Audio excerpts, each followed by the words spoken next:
Hello बच्चों, my name is मोहक अग्रवाल। बच्चों, आपके लिए एक और नया सेशन लेके आया हूं मैं बायोमोलिक्यूल्स का। इस सेशन में हम लोग एक बहुत ही इंपॉर्टेंट टॉपिक पर डिस्कशन करने जाएंगे जिसका नाम है स्ट्रक्चर ऑफ प्रोटीन्स। अभी तक मैंने आपको एसिड इंसॉल्युबल पूल में प्रोटीन्स के बारे में थोड़ी बहुत इंफॉर्मेशन दी थी, जैसे पॉलीपेप्टाइड के बारे में आपको मैंने बताया था, छोटा मोटा इंट्रोडक्शन दिया था आपको प्रोटीन्स के बारे में। अब इस सेशन में हम पूरा प्रॉपर स्ट्रक्चर देखेंगे प्रोटीन का, किस तरीके से प्रोटीन का स्ट्रक्चर प्रेजेंट होता है, ठीक है ना। तो हम इस सेशन में इसी टॉपिक पर डिस्कशन करने जाएंगे पूरा डिटेल में। असल में जैसा कि मैं आपको बता चुका हूं प्रोटीन के बारे में थोड़ा बहुत, जैसे कि ये एक हेटेरोपॉलीमर होता है, वही सारी चीजें बेटा इस सेशन में अपन आगे इलेबोरेट करेंगे। किस तरीके से अमीनो एसिड जुड़ते हैं वो सारी चीजें मैं बता चुका हूं ऊपर ऊपर से, बट स्टिल आज के सेशन में हम उन चीजों को वापस से कवर करने जाएंगे। और इस टॉपिक के बाद एक और इंपॉर्टेंट टॉपिक है आज डिस्कशन के लिए हमारे पास, वो है जब भी कोई और पॉलीमर होता है, जरूरी नहीं है कि वो प्रोटीन ही हो, पॉलीपेप्टाइड ही हो। जैसे हमने न्यूक्लिक एसिड्स बनाए थे या फिर हमने पॉलीसैकेराइड्स बनाए थे, तो उनमें जो बॉन्डिंग है, जो दो मोनोमर जुड़ के पूरा पॉलीमर बनाएंगे, तो वो कौन से बॉन्ड की मदद से ज्वाइन होते हैं, वो सारी चीजें आज हम इस सेशन में कवर करेंगे। क्योंकि पिछले सेशंस में मैं आपको बता चुका हूं प्रोटीन, पॉलीसैकेराइड, न्यूक्लिक एसिड ये सब होते हैं।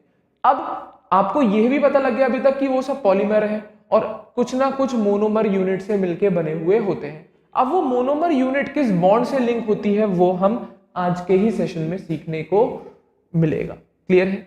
तो ध्यान से सुनना, पहले मैं बात कर रहा हूं प्रोटीन्स की और फिर अपन बात करेंगे बॉन्डिंग, या जब एक पॉलीमर बनता है मोनोमर से ज्वाइन होके तो वो कौन से बॉन्ड की मदद से ज्वाइन होता है, वो सारी चीजें अपन आज के ही सेशन में कवर करेंगे। क्लियर है बच्चे?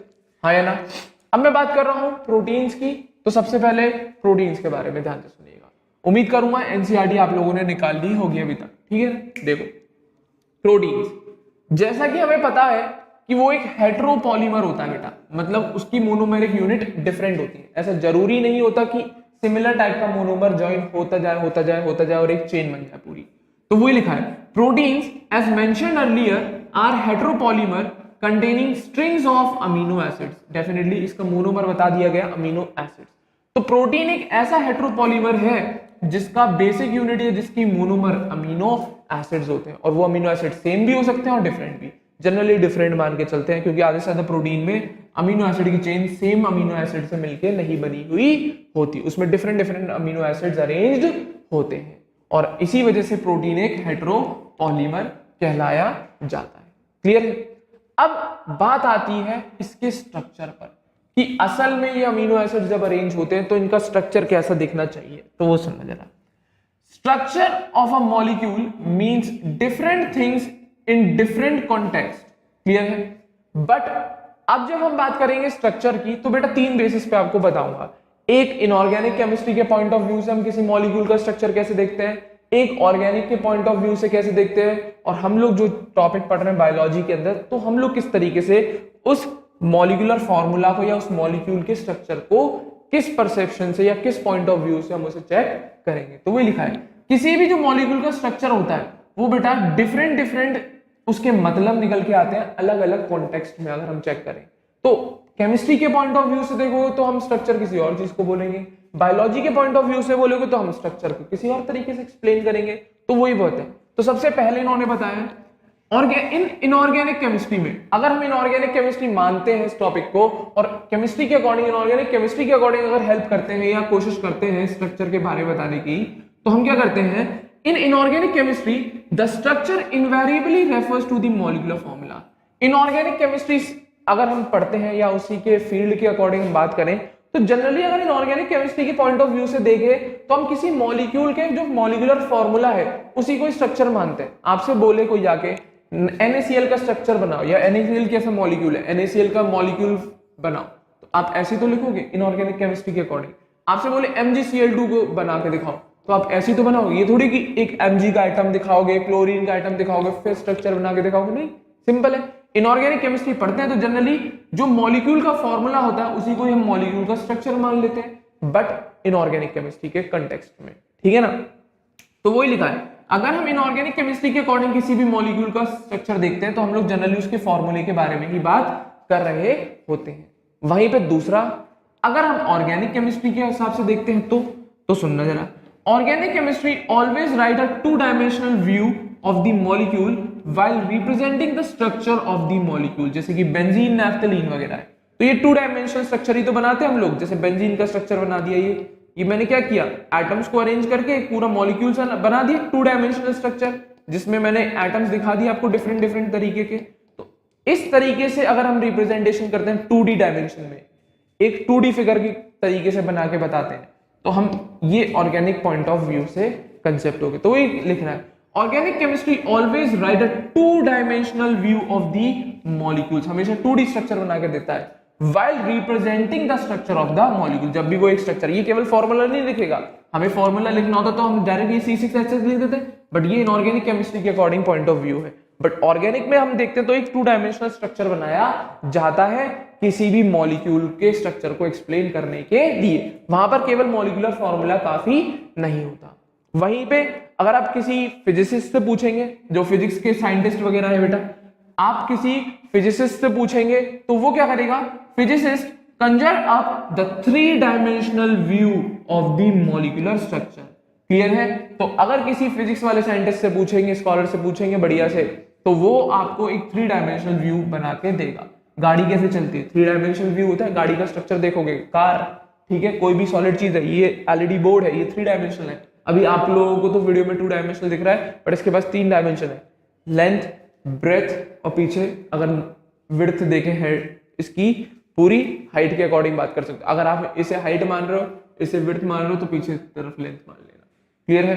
3 एक्सेस होंगी इसके पास, तो 3 डायमेंशनली बात करता है अगर कोई फिजिक्स के पॉइंट ऑफ व्यू से बात करते हैं। बट जब बात आती है बायोलॉजी के पॉइंट ऑफ व्यू से, while biologist describe the protein structure eight 4 levels, तो बायोलॉजी के अकॉर्डिंग अगर हम बात करें तो वो 4 डिफरेंट लेवल पर एक्सप्लेन करता है प्रोटीन का स्ट्रक्चर। वो केवल 1D या 2D फॉर्मूले से काम नहीं करता, प्राइमरी, सेकेंडरी, टर्शियरी और क्वार्टनरी 4 डिफरेंट लेवल पर वो बात करता है प्रोटीन के स्ट्रक्चर्स की।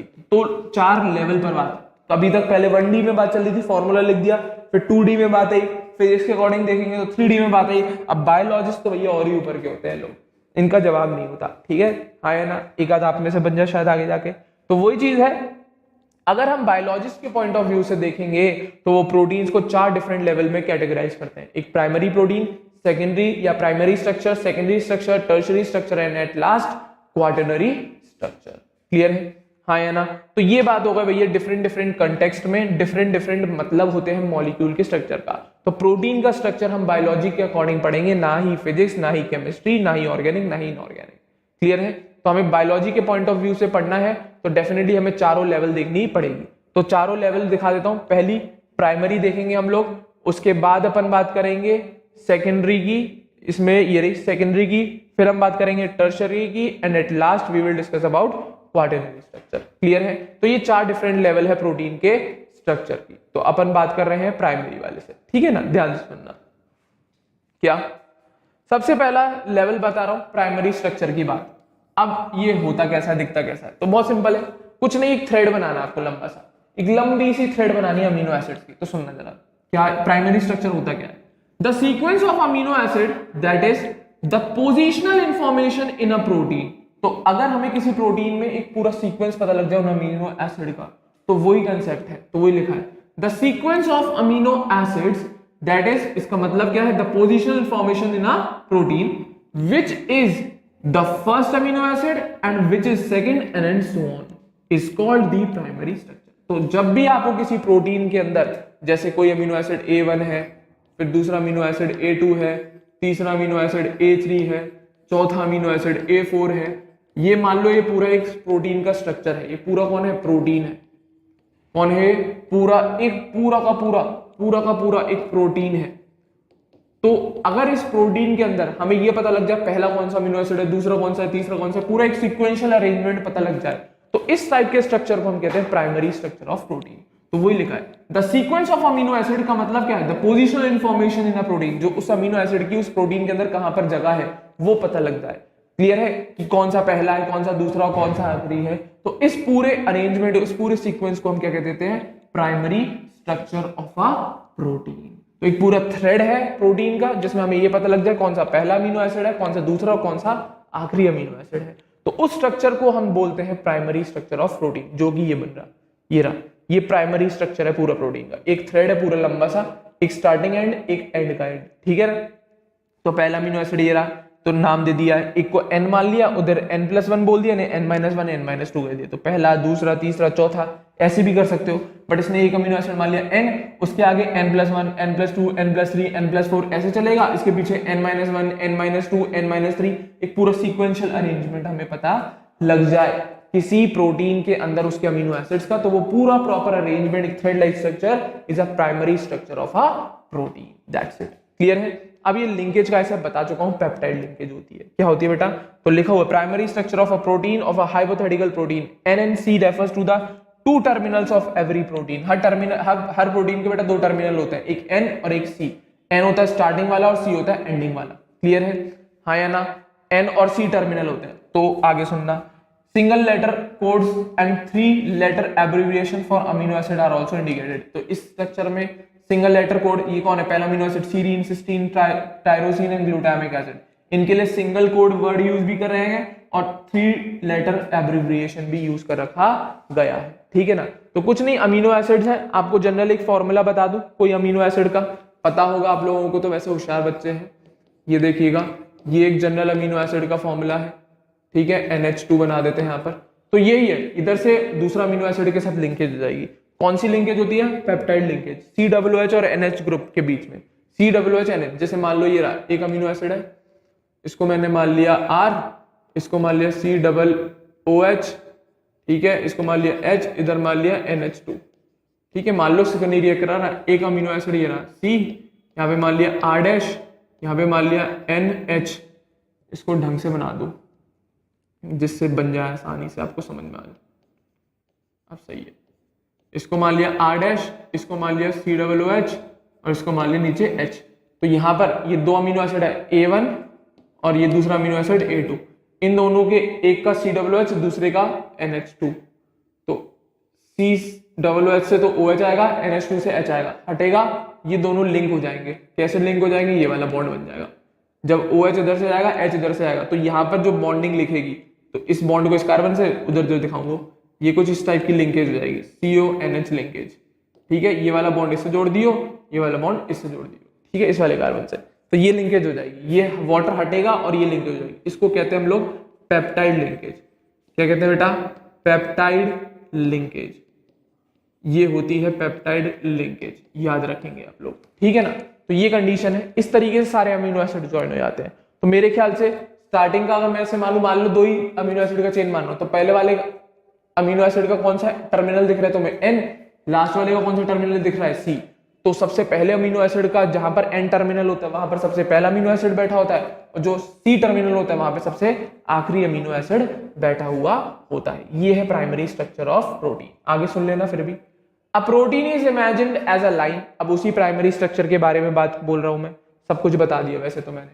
अ protein is imagined as a line, primary structure की बात चल रही है। The left end represents the first amino acid and the right end represents the last amino acid। जैसे पहला और आखिरी बताया मैंने। The first amino acid is also called the N terminal, बताया मैंने, जो सबसे पहला होगा N terminal बोलेंगे। And the last amino acid is called the C terminal amino acid, बिल्कुल एंड वाला, क्योंकि वहां पे COOH छूट रहा था, इस साइड में NH2 लेफ्ट हो रहा था। क्लियर है, हाँ है ना। तो C और N terminal है। आगे बढ़े, A protein thread does not exist throughout as an extended rigid rod। Very important, अभी आता हूँ उस वाली बात पे, ठीक है। तो पहले ये क्लियर करो, N टर्मिनल और C टर्मिनल, पहला अमीनो एसिड लेफ्ट में मिल रहा है, तो पहला अमीनो एसिड, और कौन सा टर्मिनल फ्री है, N वाला, नाइट्रोजन वाला, ये रहा N टर्मिनल, इसी को बोल रहे हैं हम N टर्मिनल। और राइट हैंड में लास्ट अमीनो एसिड और कौन सा एंड फ्री है, C वाला, तो ये C टर्मिनल। क्लियर है, और इसकी पूरी ऊपर वाले चेन में ही बनाई, ये प्राइमरी अमीनो एसिड। अब हेलिक्स इसी पॉइंट पे बात करूंगा अभी आगे, ये N टर्मिनल है और वो C, और ये जो नीचे बनाया हुआ है एक छोटा सा टुकड़ा दिखाया हुआ है आपको, एक छोटा सा टुकड़ा दिखाया हुआ है इस हाइपोथेटिकल प्रोटीन का। क्लियर है, चले आगे। अब पॉइंट आगे सुनना जरा, प्राइमरी स्ट्रक्चर को थोड़ा इलैबोरेट कर रहा हूं आगे। A protein thread does not exist throughout as an extended और रिजिड रॉड। जनरली बेटा कोई भी प्रोटीन होता है ऐसा नहीं होता कि सीधी रॉड की तरह है, ऐसा नहीं होता, इंपॉर्टेंट है भाई पॉइंट। ऐसा कभी भी नहीं है कि कोई प्रोटीन है अमीनो एसिड ज्वाइन होकर एक पूरी सीधी रॉड बन गई, ऐसा कभी भी नहीं होता कि कोई प्रोटीन एक पूरी स्ट्रेट रॉड में हो, कभी नहीं हो सकता। प्रोटीन जरूरी नहीं है, हो भी सकता है नहीं भी, बट छोटे छोटे टुकड़े ही मिल सकते हैं ऐसे। जनरली अगर बड़ी लंबी चेन होगी ना प्रोटीन की तो वो स्ट्रेट रॉड की तरह होगी नहीं। तो वही लिखा, a protein thread does not exist throughout as an extended rigid rod. The thread is folded in the form of helix. Helix मतलब छल्ले से क्रिएट हो जाएंगे छोटे छोटे round like structure, similar to a revolving staircase. और घर में देखा होगा एक बीच में मेन एक्सेस होती है रॉड, इसके चारों तरफ सीढ़ियां चल रही होती हैं, सीढ़ियां स्टेयर्स चल रही होती है छत पर जाने के लिए। किसी के घर में जगह एक मेन रॉड लगा के फिर उसके चारों तरफ गोल गोल गोल गोल सीढ़ियां या स्टेयर्स बना देते हैं, तो वही हेलिक्स हो गया। तो वही हेलिक्स हो गया, वही हेलिक्स की बात कर रहा है। तो वही बोल रहा है जनरली अगर हम प्रोटीन का स्ट्रक्चर देखते हैं तो वो एक पूरी स्ट्रेट रॉड की तरह नहीं होता, मैक्सिमम केसेस में वो हेलिक्स की फॉर्म में फोल्ड हो जाता है, राउंड राउंड घूम जाता है। Of course, only some portion of protein thread are arranged in the form of a helix। और ये भी बात है कि पता लगे पूरा पूरा स्ट्रक्चर नहीं होता, कुछ ही पोजीशंस होती हैं जहां पर ये छल्ले या हेलिक्स क्रिएट हो जाते हैं, जहां पर ये हेलिक्स क्रिएट हो जाते हैं। और खास बात है प्रोटीन्स में ये जो हेलिक्स बन रहे हैं, ये जो कॉइलिंग बन रही है वो राइट हैंडेड कॉइलिंग, मतलब ये वाली राइट हैंडेड इस तरीके से कॉइलिंग। ये मान ली मैंने एक्सेस है, प्रोटीन को घुमाना है तो इस तरीके से क्लॉकवाइज घूमता हुआ जाएगा। राइट हैंडेड कॉइलिंग, कौन सी कॉइलिंग बेटा? Right handed coiling. क्लॉकवाइज घुमाते हैं, कैसे घुमाते हैं? क्लॉकवाइज घुमाते हैं, ठीक है। अगर मैं घुमाऊंगा अभी तो इस तरीके से जाएगा, ये प्रोटीन की थ्रेड ऐसे नहीं, ये इस तरीके से जाएगी, इस तरीके से क्लॉकवाइज घूम रही है, ठीक है ना। तो यही बात बोल रहा है, क्लियर है? आया ना? In proteins only right handed helices या कॉइलिंग आर ऑब्जर्व, क्लियर है? आया ना? तो इस केस में हम कहेंगे क्या, ये थोड़ा कॉम्प्लेक्स स्ट्रक्चर मिलता है हम लोग को, ठीक है। हाँ या ना? आगे सुनना, other regions of the protein thread are folded into other forms in what is called the secondary structure. अब अगर ये नॉर्मल राइट हैंडेड कॉइलिंग मिल रही है, अब जनरली थ्रेड है ये, मान ली जरूरी नहीं पूरे पोर्शन में मिल रही है, यहां पर मिल गई राइट हैंडेड कॉइलिंग, फिर स्ट्रेट हो गया, फिर थोड़ी बार, तो इस टाइप का स्ट्रक्चर तो हो गया प्राइमरी। बट अगर किसी और स्ट्रक्चर है, कोई और प्रोटीन का स्ट्रक्चर है और वहां पर कॉइलिंग वेरी कर रही है, वहां पर अलग तरीके से फोल्ड हो रहे हैं, जरूरी नहीं राइट हैंडेड कॉइलिंग हो, तो वही लिखा है, other regions of the protein thread are folded into other forms is called is in what is called the secondary structure. अब जरूरी नहीं है वो हेलिक्स ही बना रहा है, कुछ इरेगुलर शेप में कॉइलिंग हो रही है, जरूरी नहीं है वो हेलिक्स में ही कॉइलिंग हो रही है। अगर इसमें हो रही है तो ये तो प्राइमरी स्ट्रक्चर हो गया। अगर बाई चांस कुछ प्रोटीन्स ऐसे भी मिलते हैं जहां पर कॉइलिंग कभी बहुत ज्यादा बड़े बड़े लूप्स बन जाते हैं और कभी कभी छोटे छोटे लूप्स बन जाते हैं, तो इस टाइप के स्ट्रक्चर को हम कहते हैं सेकेंडरी स्ट्रक्चर। तो वही लिखा, अब सेकेंडरी स्ट्रक्चर की बात हो रही है, प्राइमरी खत्म हो गया, क्लियर है। तो अब सेकेंडरी स्ट्रक्चर और सुन ले जरा भैया, क्या, other regions of the proteins thread are folded into other forms in what is called the second structure. अब पता लगी जरूरी नहीं पूरा प्रोटीन का स्ट्रक्चर प्राइमरी जैसे मिले, अब कुछ रीजन में प्राइमरी जैसा स्ट्रक्चर आ रहा है, थोड़ा आगे जाके प्रोटीन की चेन तो बहुत लंबी होती है ना, वहां पर और डिफरेंट तरीके की कॉइलिंग हो गई, फोल्डिंग हो गई, तो वो सेकेंडरी स्ट्रक्चर बन गया। देख ले जरा यहाँ पर, मेरे ख्याल से ये तो कॉइलिंग घूम गई ऑपोजिट एंटी क्लॉकवाइज, प्राइमरी था तो कैसी क्लॉकवाइज कॉइलिंग हो रही है, ये याद रखना है, प्राइमरी में केवल क्लॉकवाइज ही जाता है। बट अगर सेकेंडरी स्ट्रक्चर है तो वो जरूरी नहीं है कॉइलिंग क्लॉकवाइज फॉलो करे। यहाँ पे देख बदल गई कॉइलिंग, एंटी क्लॉकवाइज घूम गया, अब ये कैसा घूम गया, एंटी क्लॉकवाइज, जरूरी। और ये हेलिसिस का साइज भी फिक्स नहीं रहता इनमें सेकेंडरी स्ट्रक्चर में, और जरूरी नहीं है ये ऐसे ही बने, कुछ अजीब सी कॉइलिंग हो जाती है, एक प्रॉपर मैनर में कॉइलिंग नहीं होती, क्लियर है। तो वो बोल रहा है, तो उस प्रोटीन के स्ट्रक्चर को हम क्या कह देंगे, सेकेंडरी स्ट्रक्चर कह देंगे बच्चा, क्या कह देंगे बेटा, सेकेंडरी स्ट्रक्चर बोल देंगे उस टाइप के प्रोटीन को, क्लियर है, हाँ है ना। अब इसके साथ टर्शरी क्या है, in addition the longer protein chain is also folded upon itself like a hollow woollen ball. अपनी कभी नानी या दादी को आपका स्वेटर बुनते हुए देखना, ऊन की बॉल आती है, बॉल पूरी बॉल यार, नॉट बॉल, बॉल आती है पूरी ऊन की, ठीक है ना। तो उसी तरीके से अगर कभी प्रोटीन एक के ऊपर अपने ऊपर ही कॉइलिंग करता चला गया, जस्ट लाइक क्रोमैटिन, ये देख कॉइलिंग हो गई, अपने ऊपर ही कॉइलिंग होती चली जा रही है, हाँ या ना, अजीब सी कॉइलिंग हो रही है और पूरी ऊपर एक बॉल लाइक स्ट्रक्चर बन जाएगा आगे जाके, ठीक है, ऊन का गोला कह देते हैं हिंदी में। तो वही है, इन एडिशन अगर कोई लंबी प्रोटीन की चेन है और वो अपने ऊपर ही कॉइल होती चली जाए, तो वो जो स्ट्रक्चर मिलेगा हमें वो होगा टर्शरी स्ट्रक्चर, तो वही लिखा है। In addition the long protein chain is also folded upon itself like a hollow woollen ball, clear है, giving rise to the tertiary structure of a protein, clear है। तो ये क्या बना देगा, एक टर्शरी स्ट्रक्चर हो जाएगा, और इसी वजह से this give us a 3 dimensional view of a protein, और ये टर्शरी स्ट्रक्चर एक पूरा हमें 3D स्ट्रक्चर देखने को मिल जाता है, क्लियर है। और हाँ, ये जो टर्शरी स्ट्रक्चर है हमारी बॉडी में बहुत ज्यादा यूजफुल है, ये नहीं होगा तो बहुत सारी बायोलॉजिकल एक्टिविटीज नहीं होंगी, एंजाइम्स वगैरह अच्छे काम नहीं करेंगे, क्योंकि एंजाइम्स भी प्रोटीन्स होते हैं बहुत सारे, क्लियर है। तो tertiary structure is absolutely necessary for many biological activities of protein. तो टर्शरी स्ट्रक्चर प्रोटीन का होना बहुत जरूरी है, क्योंकि बहुत सारी बायोलॉजिकल एक्टिविटीज ऐसी हैं जिसमें इस प्रोटीन के स्ट्रक्चर की मदद लगती है। That's it, very important. तो अभी मैंने आपको केवल 3 लेवल सिखाए, प्राइमरी, सेकेंडरी और टर्शरी। अभी चौथे लेवल पे नहीं गए हूं मैं, अभी 3D स्ट्रक्चर तक पहुंचे हम लोग। पहले एक थ्रेड है, फिर बाद में और ज्यादा कॉइलिंग हो गई तो 2D स्ट्रक्चर आ जाएगा, और फिर 3D स्ट्रक्चर, और लास्ट में जाके 4th लेवल क्वाटरनरी स्ट्रक्चर देखेंगे। तो ये बात हो गई, ये प्राइमरी स्ट्रक्चर, सेकेंडरी और टर्शरी। कुछ नहीं, उसी स्ट्रक्चर में कॉइलिंग बढ़ाते चलेंगे। प्राइमरी कभी भी सिलेंड्रिकल रॉड नहीं होता, एक क्लॉकवाइज छोटी छोटी कॉइलिंग मिलती है। सेकेंडरी में उस कॉइलिंग में थोड़े चेंजेस आ जाते हैं।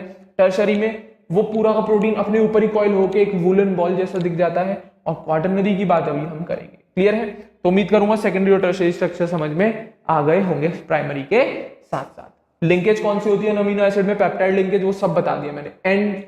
एंड कैसे है, N terminal, C terminal, starting और एंडिंग सब आ गया होगा।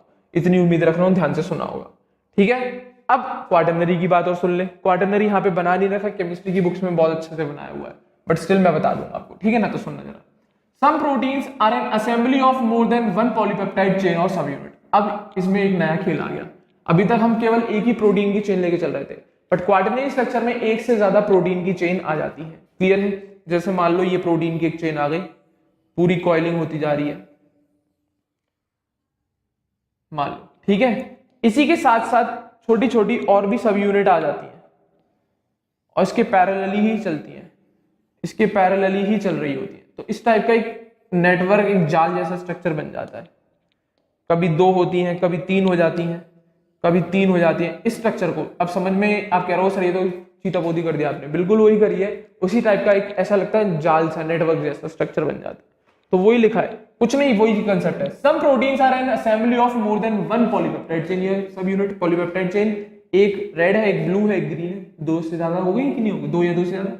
The manner in which these individual folded polypeptides or subunit are arranged with respect to each other is the architecture of a protein, otherwise called the quaternary structure of a protein। असल में यही condition, जब 2 या 2 से ज्यादा, 2 या 2 से ज्यादा या 1 से ज्यादा बोल, मोर देन 1, क्लियर है, पॉलीपेप्टाइड चेन या सब यूनिट आ जाए और वो एक दूसरे के अकॉर्डिंग इस तरीके से कुछ अरेंजमेंट क्रिएट कर लें, तो उस अरेंजमेंट को हम क्या कहते हैं, आर्किटेक्चर ऑफ अ प्रोटीन। क्या कह देते हैं, एक पूरा प्रॉपर अच्छा सा आर्किटेक्चर है। अच्छा सा तो नहीं लग रहा मुझे, बट मान लो क्या एक प्रॉपर आर्किटेक्चर है प्रोटीन का, और उसी आर्किटेक्चर या उसी स्ट्रक्चर को हम quaternary structure of a protein भी बोलते हैं, क्लियर है। अब यहां पर कौन कौन आ सकता है, तो वही with respect to each other कैसे अरेंज होंगे। लीनियर स्ट्रिंग ऑफ स्फीयर्स, जैसे कोई स्फीयर है उसकी लंबी लंबी जो स्ट्रिंग्स हैं उसकी तरह अरेंज होता है, या फिर spheres arrange on one upon each other in the form of a cube और प्लेट। और या फिर कभी एक के ऊपर एक स्फीयर अरेंज हो जाए, या तो वो क्यूब बना ले मिलके, या एक पूरी प्लेट बना ले। बीटा प्लेटेड शीट्स वगैरह पढ़ाएंगे आपको, ठीक है ना। तो कुछ नहीं है, ये बोल रहा है जब किसी स्ट्रक्चर में पॉलीपेप्टाइड या उसकी सब यूनिट की एक से ज्यादा चेन आ जाए, या कोई ऐसे प्रोटीन्स होते हैं जिसमें एक पॉलीपेप्टाइड की चेन नहीं होती, उससे साथ साथ 2 या 3 भी और पॉलीपेप्टाइड की चेन प्रेजेंट होती है, और वो एक दूसरे के रिस्पेक्ट में एक प्रॉपर अरेंजमेंट अटेन कर लेती हैं, और उस प्रॉपर आर्किटेक्चर को हम क्वाटरनरी स्ट्रक्चर ऑफ प्रोटीन कहते हैं। अब वो अरेंजमेंट या तो लीनियर स्ट्रिंग्स होंगी किसी स्फीयर्स की, या फिर ऐसे स्फीयर्स अरेंज हो जाएंगे एक दूसरे के ऊपर, या तो वो क्यूब बना लेंगे, या वो एक प्लेट की फॉर्म में अरेंजमेंट कर लेंगे, क्लियर है। या वो एक प्लेट की फॉर्म में अरेंजमेंट कर लेंगे, या तो वो क्यूब बना लेंगे या एक प्लेट बना लेंगे, दैट्स इट। तो उस टाइप के स्ट्रक्चर को हम क्या कहते हैं, quaternary structure of a protein. Example के तौर पे हीमोग्लोबिन की बात करेंगे, एग्जांपल के तौर पे हम हीमोग्लोबिन की बात करेंगे। Adult human haemoglobin consist of 4 सब यूनिट। आ गया, देख ले, एक नहीं है 4 है, ठीक है। 2 of these are identical to each other, मतलब 2 के पेयर में बटी होती है, ठीक है ना। तो टोटल कितनी है 4, और इसके 2 एक जैसी और 2 एक जैसे, मतलब 2 पेयर बन जाते हैं। ये होती है अल्फा वाली और ये होती है बीटा वाली। क्लियर है? तो वही लिखा है। Adult human hemoglobin consists of 4 subunit. 2 of these are identical to each other. दो इनमें से एक दूसरे के जैसी होती हैं। Hence, 2 subunit of alpha type and 2 subunit of beta type together constitute the human hemoglobin (HB). ठीक है ना?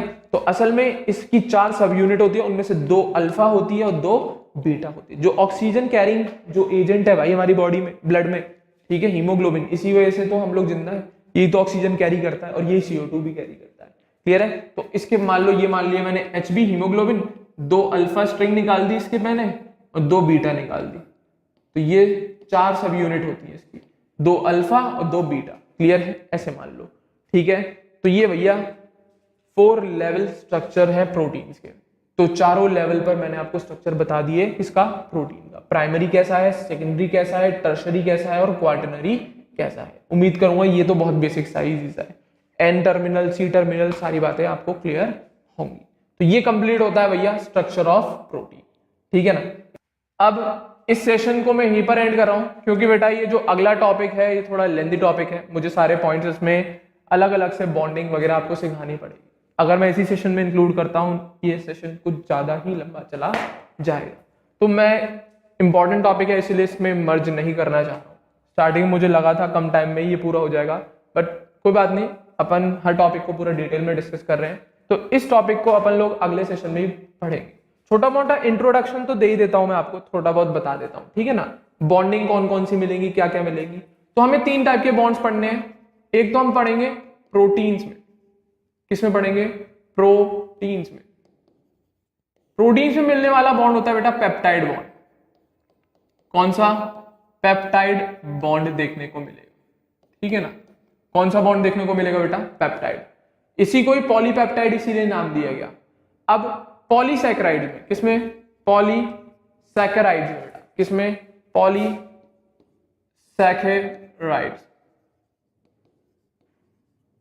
इसमें जो बॉन्ड मिलता है, जगह नहीं यहां पे लिख दे रहा हूं, इसमें जो हमारा बॉन्ड मिलता है वो यहां पे लिखा है। प्रोटीन में तो पॉलीपेप्टाइड है, इसमें जो बॉन्ड मिलता है वो मिलता है ग्लाइकोसिडिक बॉन्ड। Glycosidic bond. केवल इंट्रोडक्शन सा नाम बता दे रहा हूं, अगले सेशन में अपन कवर करेंगे। क्लियर है? तो हम इस टॉपिक में जो अगले सेशन में पढ़ेंगे वो पढ़ेंगे पेप्टाइड बॉन्ड के बारे में, कैसे बनता है, क्या होता है। पॉलीसैकेराइड में ग्लाइकोसिडिक बॉन्ड के बारे में, कैसे बनता है, क्या बनता है, एग्जांपल्स के साथ। और लास्ट न्यूक्लिक एसिड है, शॉर्ट में लिख दूं Na में, जैसे DNA RNA में। इसमें हम देखते हैं फॉस्फो डाइएस्टर बॉन्ड।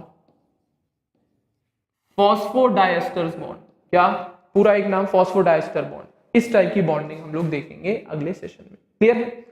तो उम्मीद करूंगा आज का टॉपिक स्ट्रक्चर ऑफ प्रोटीन्स तो आप लोगों को अच्छे से क्लियर होगा। चारों कैटेगरी मैंने समझा दी है डिटेल। ठीक है ना? तो इस सेशन को अपन यहीं पे खत्म करते हैं। उम्मीद करूंगा आप लोगों को मेरा ये वीडियो जरूर पसंद आया होगा। तो वीडियो को जरूर लाइक करें और हमारे चैनल अग्रबंधु ज्ञान केंद्र को जरूर बच्चे सब्सक्राइब करें। अगले सेशन में मिलता हूं बच्चों। Thank you very much.